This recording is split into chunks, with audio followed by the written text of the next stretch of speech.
It was an emotional episode of Law & Order Special Victims Unit this week, as 𝐒𝐲𝐏𝐿𝐻𝐿 and the rest of the Law & Order family paid tribute to Richard Belzer, who played the iconic Detective John Munch after his death this week.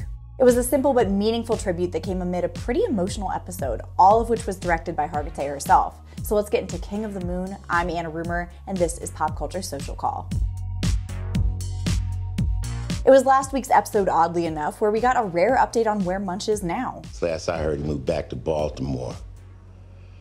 Met a divorced female rabbi.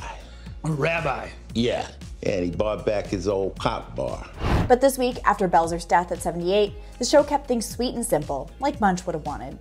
𝐒𝐲𝐿 also paid tribute on Instagram to her longtime co-star, writing that she would miss him, his unique light, and singular take on this strange world. How lucky the angels are to have you, she added.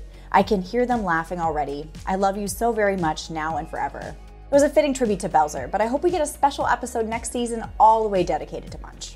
Well, the tears kept flowing throughout this episode, which guest starred Bradley Whitford and Nancy Travis. We start the episode seeing the beautiful love story of Pence and Winnie Humphrey, which takes a tragic turn, first when Pence is diagnosed with early onset dementia, and then when Winnie is found murdered in their home, with Pence confessing to her murder. I killed her, I did it all.